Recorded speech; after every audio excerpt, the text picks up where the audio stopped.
Voter జాబితా సవరణలో అర్హులైన ఏ ఒక్కరి ఓటును తొలగించడం జరగదని తెనాలి ఆర్టీఓ కె శ్రీరమణి స్పష్టం చేశారు. 2002లో ఓటు హక్కు లేకున్నా నోటీస్ ఇచ్చి ఏదో ఒక గుర్తింపు పత్రం ఆధారంగా ఓటరుగా నమోదు చేస్తామని హామీ ఇచ్చారు. నియోజకవర్గంలో అమలు చేస్తున్న ఓటరు జాబితా సమగ్ర సవరణ కార్యక్రమాన్ని తెనాలి ఆర్డీఓ కె శ్రీరమణి మండల తహసీల్దార్ కెవి గోపాలకృష్ణతో కలిసి శుక్రవారం తెనాలి రూరల్ మండలం గ్రామం అంగలకుదురులో పరిశీలించారు. బిఎల్ఓలు ఎన్యూమరేషన్ ఫారాల పంపిణీ, పూర్తి చేసిన ఫారాలను తిరిగి తీసుకోవడం వంటి అంశాలను పరిశీలించారు. బిఎల్ఓలకు అవసరమైన సూచనలు చేశారు. ఈ సందర్భంగా ఆర్డీఓ శ్రీరమణి మాట్లాడుతూ నియోజకవర్గంలోని 2.68 లక్షల ఓటర్లకు ఎన్యూమరేషన్ ఫారాలను బిఎల్ఓలచే పంపిణీ జరిగిందని చెప్పారు.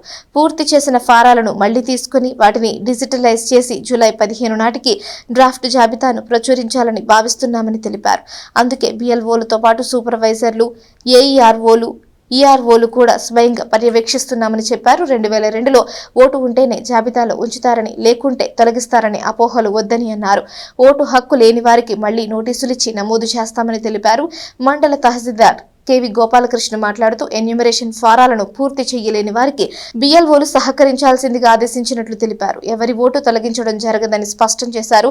ఎలాంటి అపోహలు పెట్టుకోవద్దని వివరించారు. మనం ప్రస్తుతానికి ప్రతి ఓటర్కి అంటే 2,68,000 ఓటర్లు ఉన్నారు మనకి తెనాలి కాన్స్టిట్యున్సీలో. అందరికీ ఎన్యూమరేషన్ ఫామ్స్ డిస్ట్రిబ్యూట్ చేయడం జరిగింది ఫస్ట్ ఫేజ్లో బిఎల్ఓస్. అలాగే ఇప్పుడు ఆ ఎన్యూమరేషన్ ఫామ్స్ కలెక్ట్ చేసుకుని మనం డిజిటలైజ్ చేస్తాము. డిజిటలైజ్ చేసి ఈ ప్రాసెస్ అంతా ఈ డ్రాఫ్ట్ రూల్ పబ్లిష్ చేయడం అన్నది మనకి జూలై 14వ తారీఖు వరకు ఈ ప్రాసెస్ కంప్లీట్ చేస్తాం. సో దీనికి సంబంధించి ఈ అన్ని ఎన్యూమరేషన్ ఫామ్స్ని కలెక్ట్ చేసుకోవాల్సింది కాబట్టి ఫీల్డ్లో బిఎల్ఓలతో పాటు సూపర్వైజర్లతో పాటు ఏఈఆర్ఓలు, ఈఆర్ఓలు అందరూ కూడా ఫీల్డ్లో ఉండి వర్క్ చేసి అంటే కరెక్ట్గా ఈ ఎలక్టోరల్ రోల్ని కరెక్ట్గా చేయాలన్నది ఇక్కడ దీని లక్ష్యం అన్నమాట. తర్వాత మళ్ళీ ఎవరైతే డ్రాఫ్ట్ రోల్లో 2002 దాంతో లింక్ లేదో వాళ్ళకి మళ్ళీ నోటీసెస్ ఇవ్వడం జరుగుతుంది. ఏఈఆర్ఓస్ దాన్ని అడ్రస్ చేయడం జరుగుతుంది. ప్రతి ఓటరు ఎక్కడ కూడా మిస్ కావడం అన్నది జరగదు. జెన్యూన్ ఓటర్స్ మిస్ కావడం ఇది ఒక మిస్కన్సెప్షన్ ఉంది మనకి పబ్లిక్లో. అది మీడియా ద్వారా కూడా వెళ్ళాల్సింది ఏంటంటే ఎక్కడ కూడా ఓటర్ని తీసివేయడం అన్నది జరగదు. ఏదో 2002లో ఉంచితేనే ఇప్పుడు ఉంటారట, లేకపోతే తీసేస్తారంట అన్న ఒక అభద్రతా భావం వస్తుంది. అది మీ ద్వారా కూడా తెలియజేయాలి. అలా ఎక్కడా కూడా ఎలిజిబుల్ ఓటర్ని తీయడం అనేది జరగదు. సో ప్రతి వారికి నోటీస్ ఇచ్చి, హియరింగ్ ఇచ్చి, వాళ్ళు ఏదో ఒక వాళ్ళ ఐడెంటిటీ కార్డు ప్రూఫ్ సబ్మిట్ చేయగానే మళ్ళీ ఎలక్టరల్ అపోహలకు గురి కాకండి. ఏదో ఓట్లు పోతాయనే అపోహలకైతే గురి కాకండి.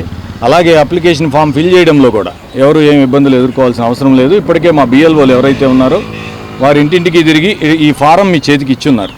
ఒకవేళ ఈ ఫాము మీకు ఫిల్ చేయడం రాకపోతే ఆ ఫిల్ చేసే బాధ్యత కూడా బిఎల్ఓకి అప్పచెప్పాం. దీంట్లో ఎటువంటి ఎవరు వివక్ష చూపించే అవకాశం కూడా లేదు. ప్లస్ ఇందులో ఈ ఫామ్ వెనక ఏమేమి కాగితాలు ఇవ్వాలి అనేది కూడా ఈ వెనకే ఉంది తెలుగులో చక్కగా. ఇంతకు మించి ఏదైనా అదనపు సమాచారం అడిగే అవకాశం కూడా లేదు.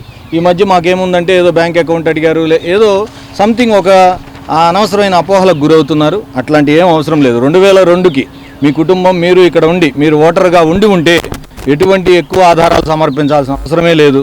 మా దగ్గర ఆల్రెడీ మ్యాపింగ్ అయ్యి ఉంటే మీరు ఆధార్ కార్డు కూడా కంపల్సరీ కాదు.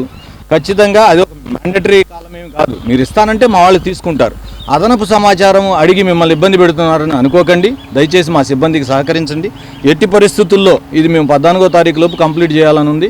మా సిబ్బందికి కూడా రాత్రి పగలు తిరగమని చెప్పాం. దయచేసి ఇక్కడ మళ్ళీ ఎవరో పొలిటికల్ వాళ్ళు వచ్చారు, లేకపోతే ఒక చోట కూర్చొని రాస్తున్నారు అనే ఒక అపోహ, ఒక చెడు అభిప్రాయం కలిగించొద్దని బిఎల్ఓలకి సలహా చెప్పాం.